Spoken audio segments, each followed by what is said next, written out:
لیکن اب یہ انتظامی ڈھانچہ بھی اپنی ساکھ اور اپنی وقت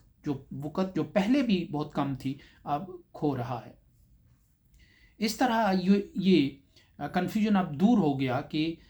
چودھری انوار الحق کو ہٹایا جا رہا ہے یا ان کی جگہ کسی دوسرے آدمی کو لایا جا رہا ہے، اور وہ کون ہے۔ موجودہ جو آزاد کشمیر کی اسمبلی ہے، اس نے یہ تیسرا جو وزیر اعظم ہے چودھری انوار الحق، وہ اس وقت اپنا کام کر رہے ہیں۔ اس سے پہلے عبدالقیوم نیازی اور سردار تنویر الیاس کے چہرے بدلے جا چکے ہیں، اور یہ تیسرا چہرہ ہے کہ جو اس وقت آزاد کشمیر کے وزیر اعظم ہیں، اور اس تیسرے چہرے کو بھی ایک چوتھے چہرے سے بدلنے کی ایک کوشش ہو رہی تھی، لیکن وہ صرف سیاستدانوں کی حد تک نہیں تھی۔ سیاستدانوں سے صرف سیویز لگتا ہے مانگی جا رہی تھی، اور وہ خواہش کہیں اور تھی۔ شاید اس خواہش کا مقصد اس خواہش کی تکمیل نہیں تھا، بلکہ اس خواہش کا مقصد چودھری انوار الحق سے مزید سپیس ان کی محدود کرنا، ان سے مزید سپیس حاصل کرنا اور اپنی سپیس کو بڑھانا تھا۔ وہ شاید بڑھا لی گئی ہوگی، اور اب اس کے بعد چودھری انوار الحق کو گو اہیڈ کا اشارہ دے دیا گیا کہ کنٹینیو رکھیں، اپنا کام جاری رکھیں، اور جو باقی سیویز تھیں وہ اٹھا کر دراز میں رکھ دی گئیں تاکہ مستقبل میں ان سے کوئی کام لیا جا سکے، کوئی کام آ سکے۔ آزاد کشمیر کی جو موجودہ حکومت ہے یہ ایک مخلوط حکومت ہے۔ آزاد کشمیر کے تمام سیاسی سٹیک ہولڈرز اس کا حصہ ہیں۔ اس کا سب سے جو میجر کمپوننٹ ہے وہ پی ٹی آئی کا فارورڈ بلاک ہے، 22-23 ارکان جس میں ہیں، چودھری انوار الحق اس کا حصہ ہے، مسلم لیگ نون اس کا حصہ ہے، پیپلز پارٹی اس کا حصہ ہے، مسلم کانفرنس نیمے دروں نیمے بروں اس حکومت کا حصہ ہے۔ اور یوں آزاد کشمیر میں جو پی ٹی آئی ہے، جو جینون پی ٹی آئی ہے، وہ بھی برائے نام ہی اپوزیشن ہے، وہ بھی تقریباً حکومت کے ساتھ ہی کی ایک بی ٹیم کے طور پہ وہ بھی کام کر رہی ہے۔ اور یوں آزاد کشمیر میں حقیقی اپوزیشن کہیں بھی موجود نہیں ہے،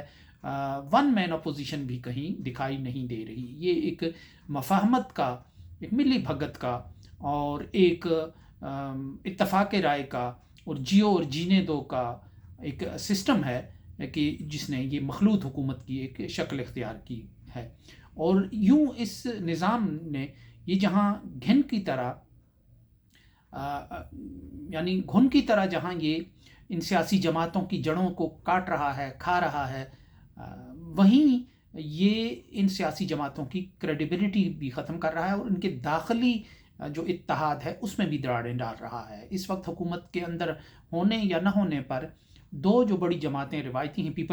پی ٹی آئی تو پہلے ہی دو حصوں میں بٹ گئی تھی، اور پیپلز پارٹی اور مسلم لیگ نون کے اندر بھی دو ایسے گروپس موجود ہیں کہ جو اس بنیاد پر ہیں کہ حکومت کے ساتھ چلنا چاہیے اور حکومت کے ساتھ نہیں چلنا چاہیے، لیکن سارے مل کے اس کے باوجود حکومت کے ساتھ چل رہے ہیں۔ یہ ایک عجیب قسم کا ایک سسٹم آزاد کشمیر میں تشکیل دیا گیا ہے۔ تو اب یہ جو اجلاس تھا اس پر بہت نظریں لگی ہوئی تھیں کہ اس اجلاس سے کیا برآمد ہے، ہونا اس سے کچھ بھی نہیں تھا۔ جو سکا قسم کے تجزیہ نگار ہیں، ساری صورتحال پر نظر رکھتے ہیں، ان کا یہی کہنا تھا کہ یہ بالکل ایک فیوٹائل ایکسرسائز ہے، صرف کچھ گیو اینڈ ٹیک کی بات ہے۔ یعنی اس موو کا مقصد یہ تھا کہ جو بتایا جاتا ہے کہ چودھری انوار الحق نے ٹیکل نہیں کیا جو جوائنٹ ایکشن کمیٹی ہے اس کے احتجاج کو۔ جوائنٹ ایکشن کمیٹی نے ایک پرامن احتجاج کیا، تو اس کو کیسے ٹیکل کیا جا سکتا تھا؟ ظاہر ہے اس کو ڈی چوک سٹائل سے ٹیکل تو نہیں کیا جا سکتا۔ اگر اس طرح ٹیکل کرنے کی کوشش کی جاتی تو آزاد کشمیر میں آج بہت سی کہانیاں جنم لے چکی ہوتی، بہت سے افسانے جنم لیے ہوتے، اور ایسا زخم لگ گیا ہوتا آزاد کشمیر کے معاشرے کو کہ جو برسوں تک پھر ایک ناسور کی طرح جس نے رشتے چلے جانا تھا۔ تو ایسے میں اگر انوار الحق نے گولی نہیں چلائی اور لوگوں کو کچلنے کا فیصلہ نہیں کیا تو یہ ایک اچھی بات ہے۔ تو اس پر ان کو سزا دینا نہیں بنتا تھا بلکہ انعام دینا بنتا تھا، اور شاید یہی بات ہے کہ انعام دے کر ان کی حکومت کو بچا لیا گیا۔ لیکن بہرحال